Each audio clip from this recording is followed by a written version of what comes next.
Thank you very much to all our speakers, and thank you to those of you who've put questions forward. Are there any more to come? And we can gather them in, but we'll crack on and start with some of these just now. And we've also had some questions that have come from our webcasters. Thank you to you as well.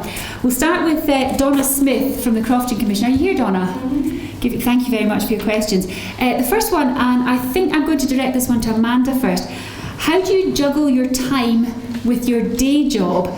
A barrier that Donna sees for young women in particular is juggling a job with home and children. How much time does a board position really take up?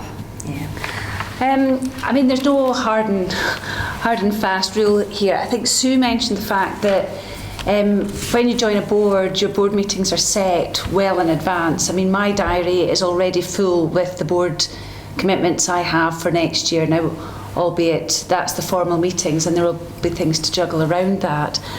But it is actually relatively easy to plan. The worst bit is if you actually sit on more than one board, and they tend to want to have their meetings on exactly the same day. So given that there's 365 days in a year and generally you've only got 10 days for board meetings, it's kind of ironic that they all want to have meetings on the same Last day. Thursday of the month, usually very popular, isn't it? Yeah, well, but different organisations tend to opt for specific days, and I think that is actually the trick in this. Similar to Sue, I mean, I have a young family. I've got a 10-year-old and a 13-year-old.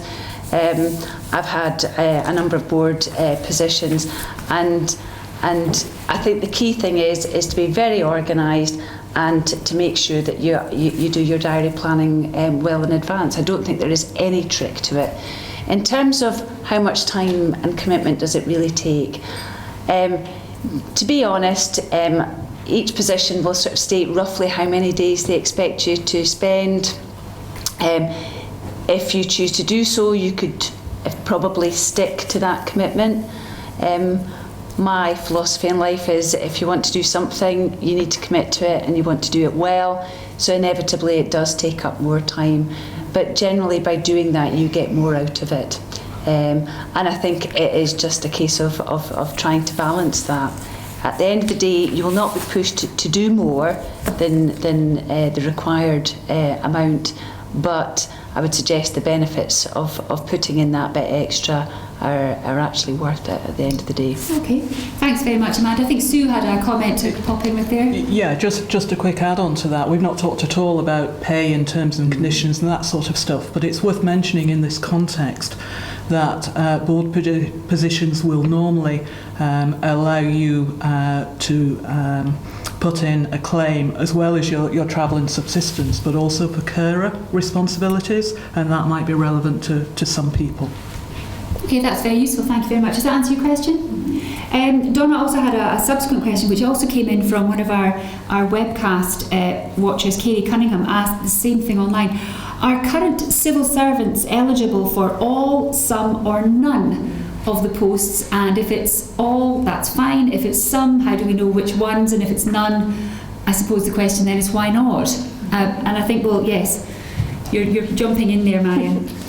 I was just going to say, as civil servants, we're not precluded from being on public boards, but we would have to declare a conflict of interest if we were working in the policy area for which the body was operating in that sphere of. Now, government's a huge place, so it's very easy for a civil servant, if they wanted to apply for a board, to find a board that doesn't touch on their particular area, because it's so enormous. But actually, the way Scotland operates, we're very integrated in the way that we do policy making. So actually, in theory, it should be easy because we're enormous, but actually, it's actually quite difficult, because that slideshow that the video that Lauren showed you, I was looking at that and I was like, yep. I was not, because I deal with sponsorship for that body. So some of them were energy-related things, some of them were manufacturing. But if you were a local councillor, for example, working for a local council, might that be okay? Elected member? No, you mean a civil servant? Yeah.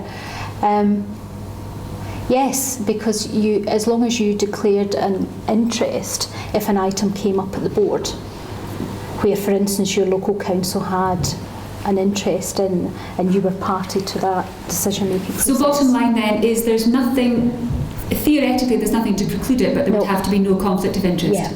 Yeah. Okay. And many civil servants are on boards. So that there is precedent for it. Yeah. Great. That's lovely. Thank you very much for that. Hayley Lewis. Hayley is in the room. And right front. Thank you very much. How does the panel act when a candidate is known to them? I mean, I suppose again we're talking about perhaps a small pool of people. Have any of you been on a recruitment board, or have you been perhaps interviewed by somebody that you've known, and how's that gone? Who would like to take that one? Yes? Shall I start on that one? You start that. I've been in both positions, so both sides of the table. And these days on the application form, it will normally tell you who the interview panel is going to be, and it will normally ask you if any of them are known to you. So be honest about that. But that doesn't preclude you applying. And one of the whole purposes of having more than one person interviewing you is to make sure that play is fair, and that's particularly where the representative from the Public Appointments Unit or the Independent has a role to play, to make sure either they're not making it too easy for you, but equally they're not making it too hard either. So don't let that put you off at all. Okay, has anybody else got experience of that? I've got quite a few questions, and we're... Yeah. No, I mean, it's just to say, I mean, the interview process is such that, you know, when you, Marion already sort of set out, you know, the requirements that you're going to be looking, that each organisation is going to be looking for, you have to provide evidence that you meet those requirements, and the interview will test you on that. So it's actually every person that comes through the door is put through exactly the same. It doesn't matter whether you know them or not. They will be expected to demonstrate that they meet the requirements. So actually, in terms of being a fair and transparent process, you know, it's fairly easy to keep to that. So I wouldn't be too concerned about that at all. Okay, that's great. Hope that answers your question. A couple of people have been asking online whether workshops will be available for the SNH boards too, and in fact the answer to that is yes. I think you answered your question just as it was being asked, Tanya, so just in case that was missed. Melanie Newdick, where are you, Melanie? Melody's asking what induction or training and support is given to new board members. Now we mentioned, you touched on it, that it will be given, but how much, or does that vary very much from board to board? Who'd like to take that? Yes, Lauren. Well, I can tell you about High. So there's a full day induction into how the organisation operates and what's expected of a board member. But for my board, I suppose the most important criterion is enthusiasm and interest in what we're trying to do. So it's a very complicated organisation, as you can see from the DVD. So every board meeting, we are all updated on a particular sector of activity. So at the last board meeting, it was on superfast broadband and what's happening in that, and on the energy sector and the challenges that we're facing. So it's a continual education programme for all board members, and the induction's about how one fits in, what the organisation does. So it's a pretty intensive day, but inductions through the whole course of being a board member of High. Okay. Yes, Tanya. I can just say, as part of my induction to Scottish Canals, in addition to sort of more not in the classroom, but chatting to various people, I also got to climb up the full cut wheel on the inside, as well as go up it the normal way. So. And did they teach you what to do if you're attacked by a swan? No. Right. I missed that in my induction. I think you should feed that back. That's very important that we find out that, because I don't know. Is it a myth that they can break your arm with their neck? I just don't know if that's true. I thought you would know. Carmel, where's Carmel? Yes, Carmel would like to know, I think she's thinking of, maybe she's already anticipating one of the questions in the HIE interview. What are the challenges facing HIE in the next 5 years? And what exact skills are you looking for? And she's got a copy of her CV. Yeah. She'll see you over a cup of tea. So, any challenge? What are the challenges facing HIE in the next 5 years? I'm noting everybody starting scribbling down now. Well, I think what the DVD shows you is that High was set up 50 years ago for a particular purpose. and that was to deal with what was called the Highland problem. And Highlands and Islands have less unemployment than the rest of Scotland. It has the right age demographics, people returning to the area. So the original function has changed. So I mentioned in my talk that the challenges that we have around supporting businesses and our fragile communities, the sort of things that we're trying to achieve. So in answering the question, I think I would expect an applicant to have looked at our website, to have looked at our strategic document, our operating plan, what we say that we're trying to do and what we're going to try and achieve.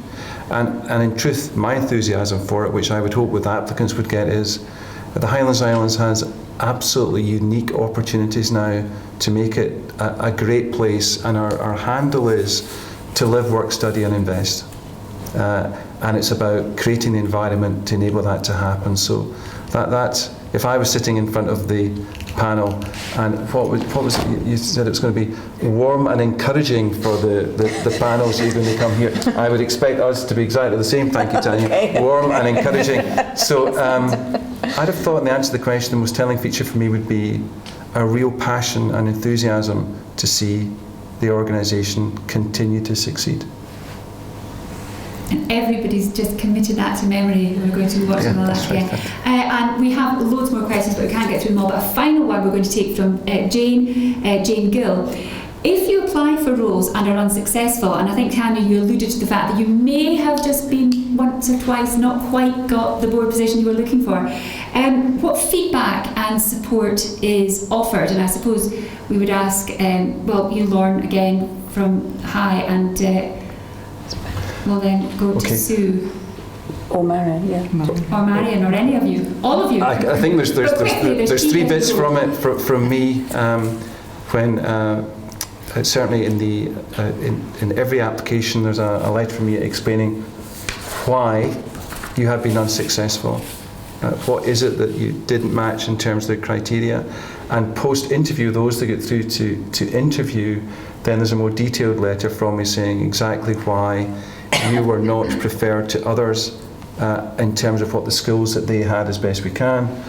And Scottish Government? From our end, if you contact us, it depends at which stage of the process you are, similar to what Lauren says. If it's your application, then we will be able to see what the panel fed back to us in relation to that. If it's an interview, similarly. But in addition to that, one of the things that I would just reiterate is that the standard of applications are extremely high. The last round that we did, where we had a much better gender balance on the applications, the standard of those applications was so high that when you were sifting, it was incredibly difficult. So you will find that the feedback will be quite specific, because it becomes incredibly more difficult the higher the standard of applications. I mean, please don't let that put you off. I mean, it's one of the things that we're very keen to encourage you guys to get as much feedback as possible, because it does help, and it does take a while to get the hang of it. But I think that's the importance of the passion. But it also means not being put off, because actually my understanding is some of these rounds, people who did meet the criteria didn't necessarily get it because of the quality. But we still need you, and there will be that right one for you where that passion will come through. Amanda, you wanted to just add something? I mean, it was just to say, I mean, you've heard tonight, I mean, First Commission are looking at 2 posts, High are looking at 3 posts, SNH are looking at 5 posts. Sometimes it's not necessarily, it's about the mix. So, and it's about the combination of skills.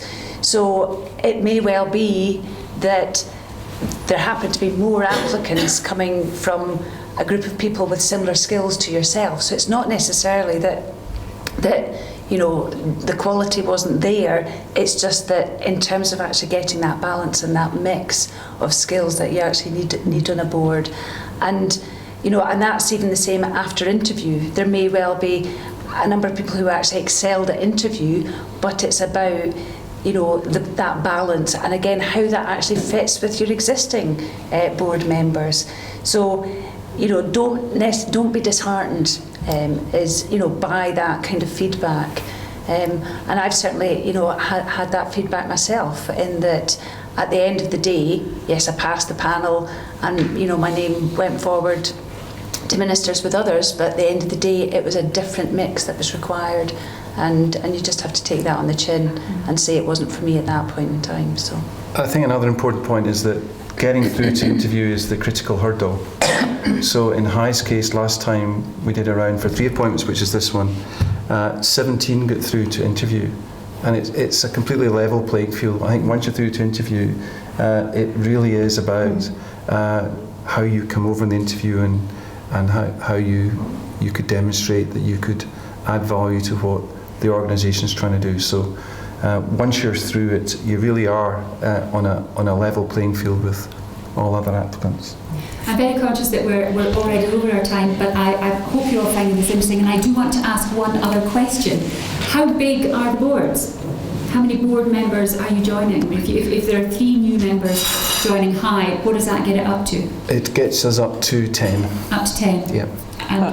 It's quite interesting that we're having about half of the board moving on, so it really is a big shake-up this next time. Right, okay. So you will be moving into, I suppose, a novel situation where you've got half the board who can help you and support you through that, but also we'll get all those new ideas coming in as well, so it's a really good balance. So you can see why in a team of that sort of size you really do need different people with different and complementary skills to basically get a full house of everything that is required. Ladies and gentlemen, thank you very, very much for coming this evening. That wraps up the formal proceedings. I'd like to thank you all for being such an attentive audience, and to our remote audience as well. Thanks to our 5 speakers. Please give them a very warm round of applause. We've really enjoyed hearing them speak. Also to Lochardil House Hotel for hosting us, and to DP Digital Media for making sure that everything has worked so beautifully on the technical side. Unfortunately, this is the point at which we have to say goodbye to our webcasters, our remote people, so we'll give a little wave to the camera. Thank you very much. Oh, everyone's waving. You can't see that, but they're not. Nobody's waving. So unfortunately you can't join us for networking, but maybe next time. Don't forget to look out, all of you, for a follow-up email from HIE with links to everything that you've seen, and also make sure you take home your leaflets, which have got all the details on the back of the workshops that Changing the Chemistry are going to be running. Register with Public Appointments Scotland, and just do get involved, because there is a wealth of information out there. For the rest of us here in the room, please do take advantage of the tea, coffee and canapes that are on offer just through the house, and also take advantage of each other being here. Talk, chat, network, mingle, and ask some questions, the ones that you were maybe just a wee bit too shy to write down on bits of paper and have asked in the room. Thank you all very, very much for coming. I hope you found it as useful and enjoyable as I have. Very good luck with all your applications, and safe journey home. Thank you very much.